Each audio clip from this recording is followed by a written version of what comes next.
가지고요. 자, 이어서 두 번째 주제로 넘어가 보겠습니다. 국유화 폐간 어떤 대통령도 할 수 없는 일인데 감히 제가 어떻게 그런 말을 한다는 것입니까? 이치에 닿지 않는 말을 가지고 사람을 이렇게 몰약해서는 안 됩니다.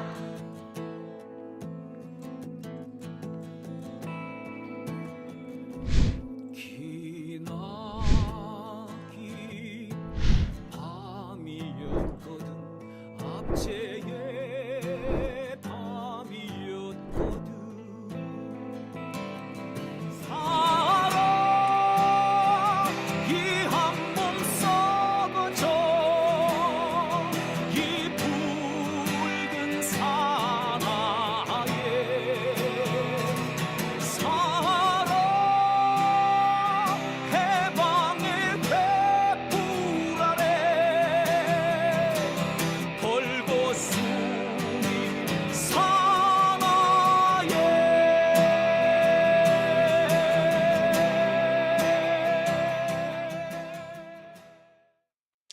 네, 오밤중의 뉴스 함께하고 계십니다. 아까 이 댓글에서 어떤 분이 명진 스님 조카 문제 얘기를 하셨는데 빙고! 네, 물론 그거 말고 몇 가지 더 있습니다만 가장 중요한 부분 있죠. 자, 제가 나중에 이 얘기를 할 때가 있을 거예요. 할 시기가 있을 거예요.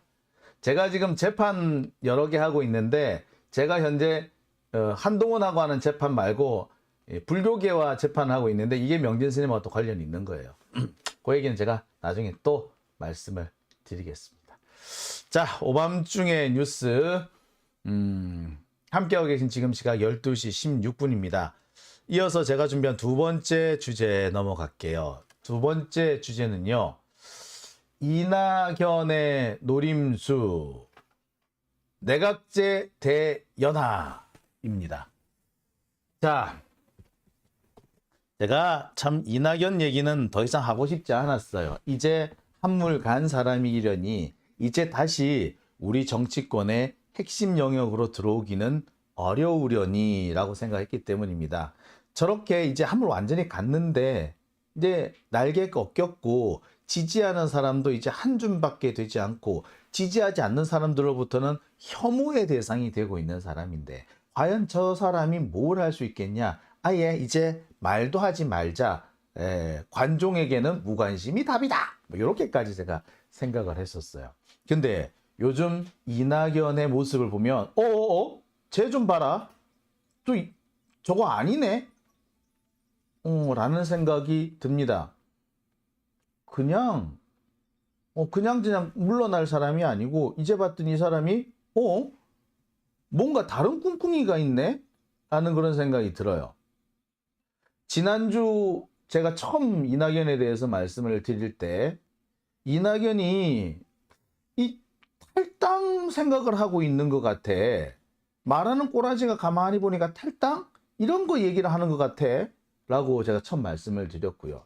조금 지나서는 이낙연 얘 이 탈당 제3신당 이런 거 생각하네. 근데 이건 어디까지나 그냥 해보는 뻥할 거야. 자기 사람. 그러니까 지 밑에 있던 수박들한테 공천 주라고 협박하는 걸 거야. 라고 생각을 했었거든요. 근데 어느 순간 보니까 아니야. 얘 진짜 탈당할 생각이 있네. 자, 왜 탈당을 하려고 한다? 그러면서 얘가 이낙연 이쪽에서 지금 나온 얘기 뭐냐면 연동형 비례대표 그 병립형으로 가지 말고 연동형으로 계속 가야 된다라고 주장하는 부분에서 저는 이낙연이 지금 딴 생각을 하고 있구나라고 말씀을 드렸어요. 왜? 연동형 비례대표를 하게 되면 민주당은 비례대표 의석을 거의 얻지 못합니다. 한 석도 얻지 못할 수 있어요. 따라서 자연스럽게 민주당이 아닌 다른 정당에 비례 투표를 할 수밖에 없거든요. 그러니까 민주당 계열의 다른 정당. 자, 그래서 우리가 말하는 뭐 조국 신당이니 추미애 신당이니 이런 얘기들이 나오는 거잖아요. 여기에 이낙연도 끼어 들어가지고 이낙연 신당 만들겠다라고 한다는 거지. 그렇게 되면 지가 적어도 5석은 얻을 수 있다라고 보는 거고, 그러면 지금 수박 5형제 걷어먹일 수 있다 정도는 되는 거지. 그러면 자신이 재기할 수도 있다고 생각하는 거고, 어떻게 크게 나가가지고 나중에 합당 절차 이런 걸 통해 가지고 다시 당권을 도전할 수도 있다. 죽었다가 다시 살아날 수 있는, 죽었는데 살아났다 라는 상황이 될 수도 있다. 얘가 지금 이런 그림을 그리는구나 라고 했는데, 자, 오늘 제가 확인한 바로는 전혀 다른 얘기였습니다. 이낙연이 나가서 당 만들어 가지고 나중에 비례의석 차지한 다음에 복귀하는 이런 그림을 그리는 게 아니고 뭘 그리고 있다? 얘 가만 보니까 뭐다? 지가 딴 살림을 차리는데 소위 말하는 내각제 빅텐트를 만들려고 하네. 야, 여기까지 제가 오늘 생각이 미쳐가지고 여러분들한테 이 부분을 소개를 해드리려고 합니다. 자, 제가 그렇게 생각하게 된 이유, 이낙연이 내각제를 위한 빅텐트, 내각제 세력의 빅텐트를 만들려고 하는구나. 소위 말하는 중도 보수 대연합 이런 걸 하려고 하나? 뭐 이런 얘기도 나오고 있어요. 자, 그 대표적인 근거가 뭐? 김종인이 움직이고 있다라는 점입니다. 이 김종인은요, 이런 생각을 가지고 있대요. 윤석열 가지고는 안 되겠다라는 생각을 한답니다. 지금 현재 김종인을 중심으로 해서 소위 말하는 보수 원로들이 뭉치고 있다는 거예요. 그러면서 그들이 하는 얘기가 야, 윤석열 갖고는 안 되겠다. 이대로 가다 큰일 나겠다. 박근혜가 보수 세력 말아먹은 거하고는 비교도 안 될 정도로 말아먹히겠다 라는 얘기가 나온답니다. 실제로 사실 박근혜 탄핵을 이끈 사람 중에 한 사람이 김종인이잖아요. 그죠? 자, 그러니까 이 김종인 쪽에서는 무슨 생각이 있느냐? 야, 윤석열 가지고는 안 되겠다. 그런데 이재명한테 권력을 주기는 싫으니 그렇다면 우리가 새로운 그림, 권력 구조 개편을 한번 해보자, 그림을 그려보자 라고 하면서 움직이기 시작했어요. 김종인이 움직이고 있습니다. 그들의 얘기를 들어보면 이래요. 사실 윤석열 모자라고 너무 서투르고 완전 아마추어인데다가 저거 참 품격도 떨어지고 그랬어. 단점이 많다. 하지만 그 단점 우리가 메워줄 수 있을 거라고 생각했다. 모자라고 서투른 거 도와줄 수 있을 거라고 생각했는데 아니네. 되고 나니까 말 들을 생각도 안 한다. 이제 잔소리하는 것 같다. 한다고 생각하는 것 같다. 야, 얘가 틀렸다. 이런 얘기들을 지금 이른바 자칭 보수 원로들이 하고 있다는 겁니다. 아마 이 얘기는 김건희 쪽 보고 하는 얘기일 거예요. 사실 김건희와 관련된 말을 맨 처음 꺼낸 사람은 김종인이죠. 김종인, 지가 윤석열 도와줬을 때 왜 도와줬다 그랬어? 그래. 김건희한테 전화 왔다며. 그래서 그쪽이 도와줬다며.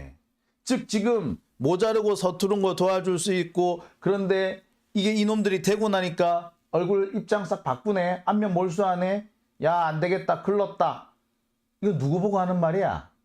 사실은 윤석열을 보고 한 얘기 아니라 김건희 보고 하는 말인 거지.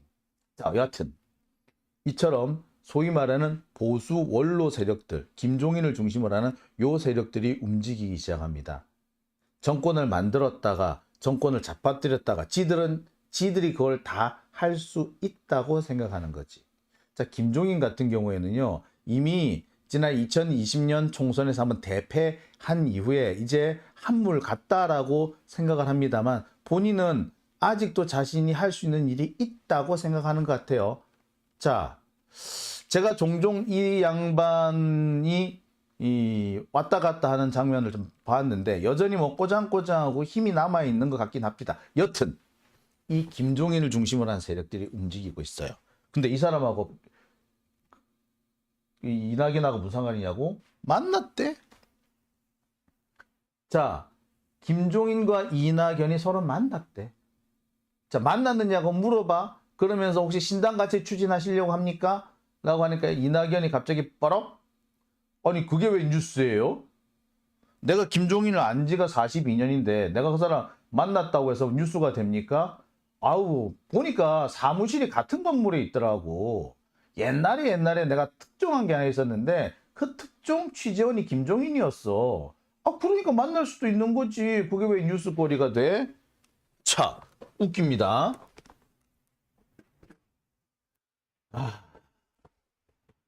이낙연 얘기를 들어보면 꽤 그럴싸해 보입니다.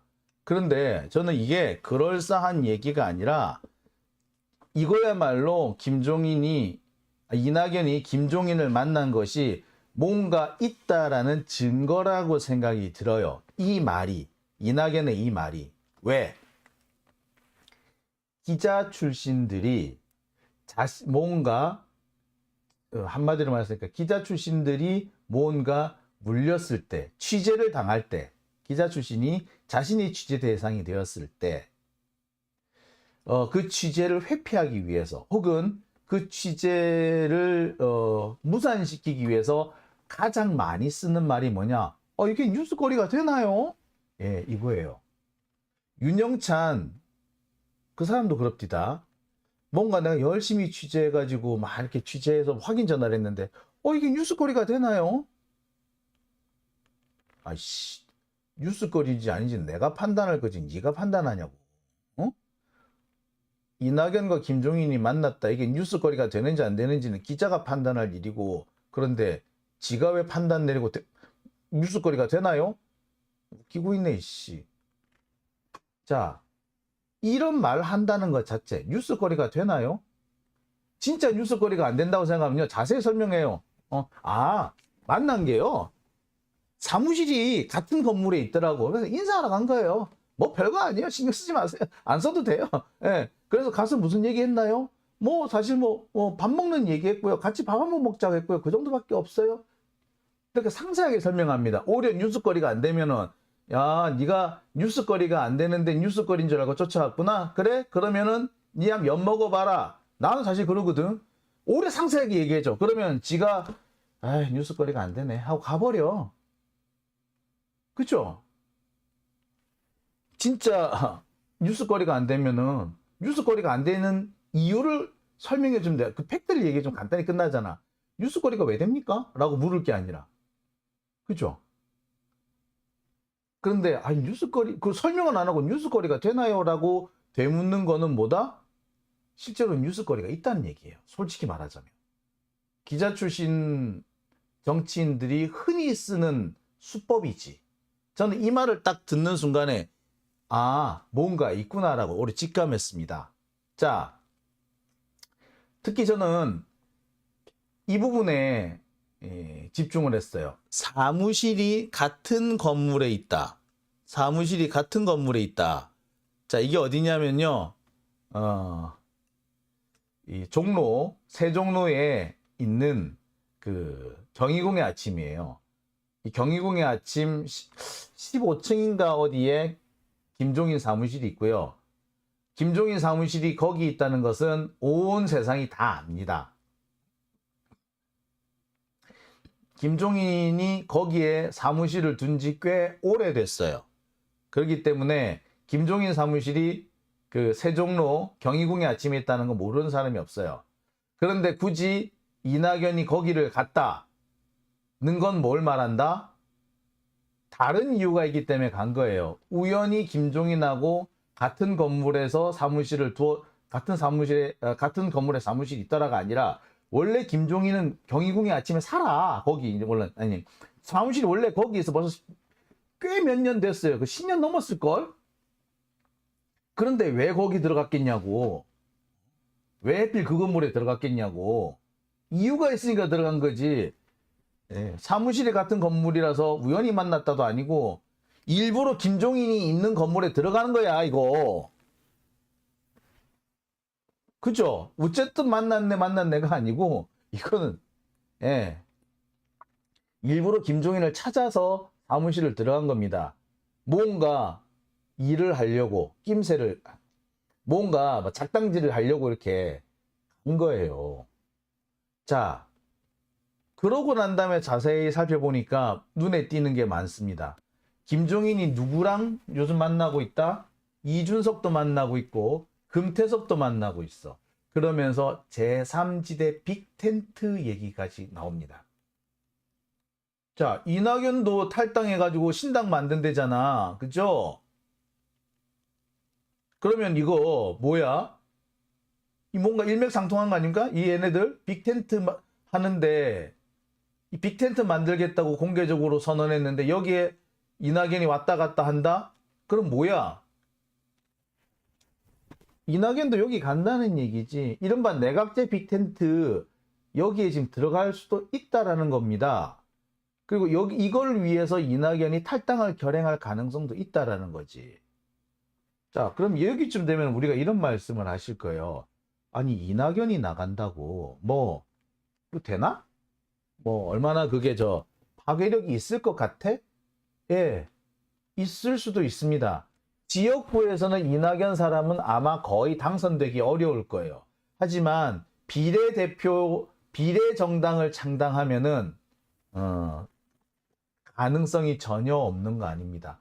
만약에 지금처럼 병립형이 아니라 연동형 비례대표가 유지될 경우에 이낙연은 전국적으로 적어도 7% 정도 득표를 할 가능성이 있어요. 상당히 크죠. 7%는 꽤 커요. 7%면요, 의석이 5석에서 6석 정도 나옵니다. 즉, 비례정당을 만들면은 소위 말하는 수박 오형제를 모두 살려줄 수 있고 이낙연 지도 거기 들어갈 수가 있는 거예요. 어떻습니까?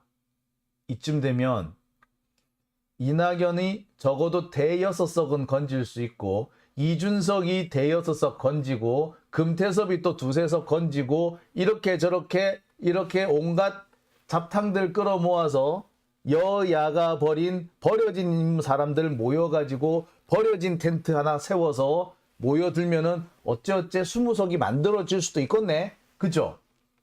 지금 이준석 신당이 10% 이상 나온다고 나오잖아요. 얘들이 비례대표 10%를 받으면 몇 석이 나온다? 예. 많으면은 한 8석에서 10석까지 나와요. 이낙연도 그러세요. 그 다음에, 그럼 보세요. 이렇게. 소위 말하는 어중이 떠중이들 딱 모아놔봐. 이 싹죽이 싹 해봐. 무소속 연대 같은 거 만들어봐요. 빅텐트 나오지. 근데 걔네들이 아무리 빅텐트도 일정한 공통점이 있어야겠죠. 공통 목표를 만들어줘야겠지. 그래야지 빅텐트가 돼도 되니까. 그럼 공통 목표가 뭐겠어? 그게 바로 내각제인 거예요. 김종인이야말로 우리나라 내각제 세력의 제일 핵심적인 인물이잖아. 여기에 김종민 의원이 그런 얘기를 해요. 정세균이나 김부겸 의원 이런 사람들도 이낙연하고 생각을 같이 한다. 근데 여기서 등장하는 정세균은 명실상부한 내각제 세력이죠. 스스로 내각제를 항상 얘기하죠. 여기에 김진표 오래된 이낙연계입니다. 이른바 이낙연계 똥파리들이 뭐라고 부릅니까? 김진표를 뭐라 불러요? 진표보살이라고 부르잖아. 자, 그럼 뭔가 그림이 딱 나오네요. 그죠? 네. 자, 이런 그림, 내각제 대연합을 위한 노림수, 이 빅텐트를 이낙연이 만들고 있는 거고 여기에 김종인이 끼고 있는 겁니다. 자, 아까 이게 누가 이준석 얘기를 하시고 이준석은 결국에 윤석열한테 간다라고 하는데 아니 뭐 갈 수도 있어요. 그거는 이준석의 생각인 거고 적어도 김종인하고 이낙연의 생각은 그게 아닌 거죠. 제가 말하는 건 이준석 생각을 얘기하는 게 아니에요. 예? 이준석이 어떻게 할 것이다가 아니고 이낙연은 어떤 그림을 그리고 있다는 겁니다. 그죠? 예. 자, 이게 지금 이낙연의 큰 그림인 거죠. 다시 말해서 이거는 뭐다? 내각제 대연합인 거죠. 근데 제가 여기서 꼭 짚고 넘어가고 싶은 부분이 있습니다. 이번에 이렇게 뭐 김종인이 됐든 혹은 뭐 이낙연이 됐든 뭐 이런저런 사람들 여기 보니까 뭐 옛날에 뭐 정모씨인가 하는 사람 정대철이니 뭐 이런 사람들 조순영이니 이런 사람들 여기 좀 모여드는 모양이더라고요. 이 사람들은 다 뭐다? 사실 얘들은 세습 야당들이죠. 한민당 시절부터 쭉 이어왔던 그러니까 제가 전에 잠시 그런 말씀을 드린 적이 있습니다. 우리나라 이 민주당의 큰 뿌리는 제일 뿌리의 시작은 한민당, 그 해방 저 직후에 만들어진 한민당이 뿌리인데, 이 한민당은 지주 세력, 우리나라에 남아있던 친일 지주 세력들의 그 정치 결사체이다. 근데 이 친일 지주 세력들이 자식들을 다 해외 유학 보내가지고 그 유학파들이 많아요. 그러니까 경제적 토대는 이 친일 지주 세력의 경제적 토대를 가지고 그 기반을 바탕으로서 해외 유학을 갔다 와가지고 어느 정도 지식인층에 들어와 있던, 한마디로 부유한 지식인층. 그래서 이들이 일제시대에 적당히 일제에 협조도 했다가 일제에 저항도 했다가 독립운동 했다가 친일도 했다가 왔다 갔다 했던 이 세력들이 한민당을 만듭니다. 그리고 그 한민당이 쭉 내려와요. 그게 이제 4.19 거치면서 쭉 내려오다가 이게 김영삼, 김대중 시기를 맞으면서 큰 변화를 맞습니다. 이른바 운동권들이 대거 이 민주당 계열 정당에 YS와 DJ에 영입이 돼가지고 흡수가 되죠. 이들에 의해서 새로운 뿌리가 합쳐진 겁니다. 그러니까 기존의 한민당 뿌리에서 운동권 뿌리가 합쳐진 거예요. 그래서 그 이후에 DJ 이후에 한 20, 30년 동안 민주당은 이 전통적인 이 한민당 뿌리하고 운동권 뿌리가 서로 주도권을 놓고 격돌했던 시기고요. 서서히 한민당 뿌리들이 튕겨져 나가고 고사를 하고 그 자리를 운동권에서 출발했던 세력들이 주도권을 장악하는 그런 시기였습니다. 그런데 끊임없이 이 한민당 계열 세습해서 야당 민주당을 해왔던 사람들은 계속해서 자신들이 그 주도권을 복원하려고 노력을 하고 있죠. 그 세력의 지금 현재 대표적인 사람이 누구다? 결국엔 이낙연이고요, 뭐 김종인이고 이런 사람들인 겁니다.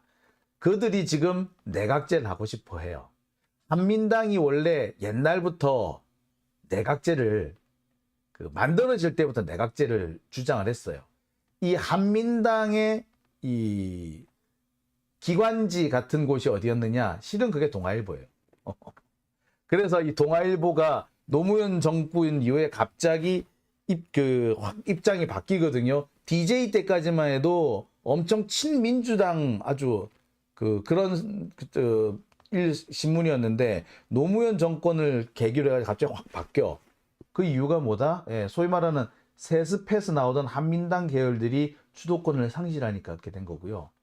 지금도 보면 이낙연 쪽에 동아일보 쪽이 자꾸 이렇게 줄을 대고 있는 것도 사실 이낙연이 바로 토대가 한민당에 있기 때문이다. 뭐 이렇게 보셔도 뭐 크게 틀리지 않을 겁니다.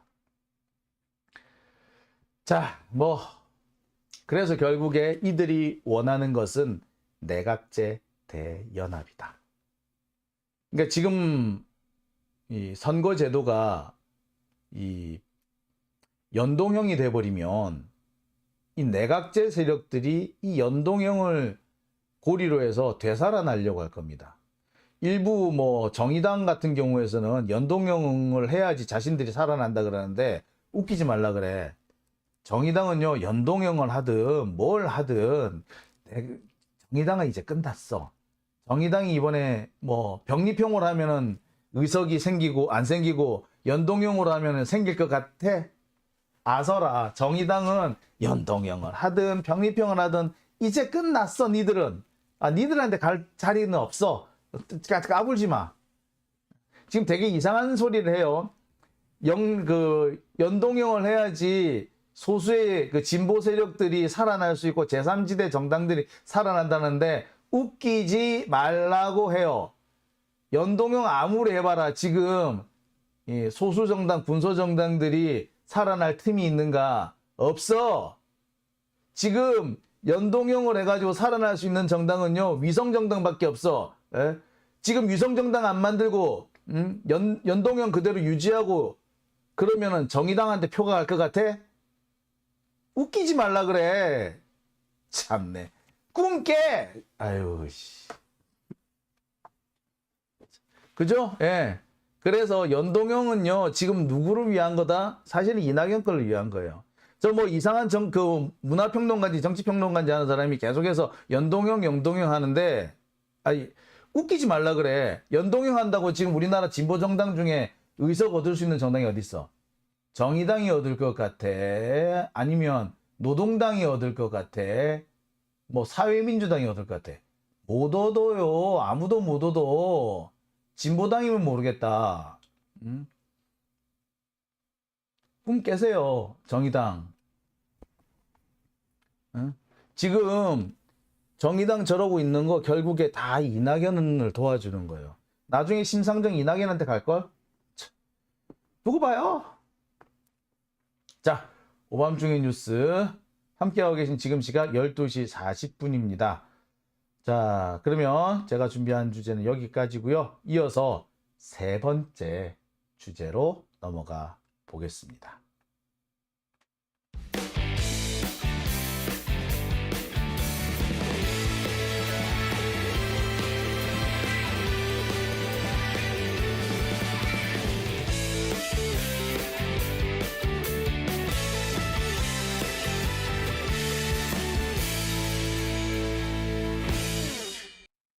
네, 오밤중의 뉴스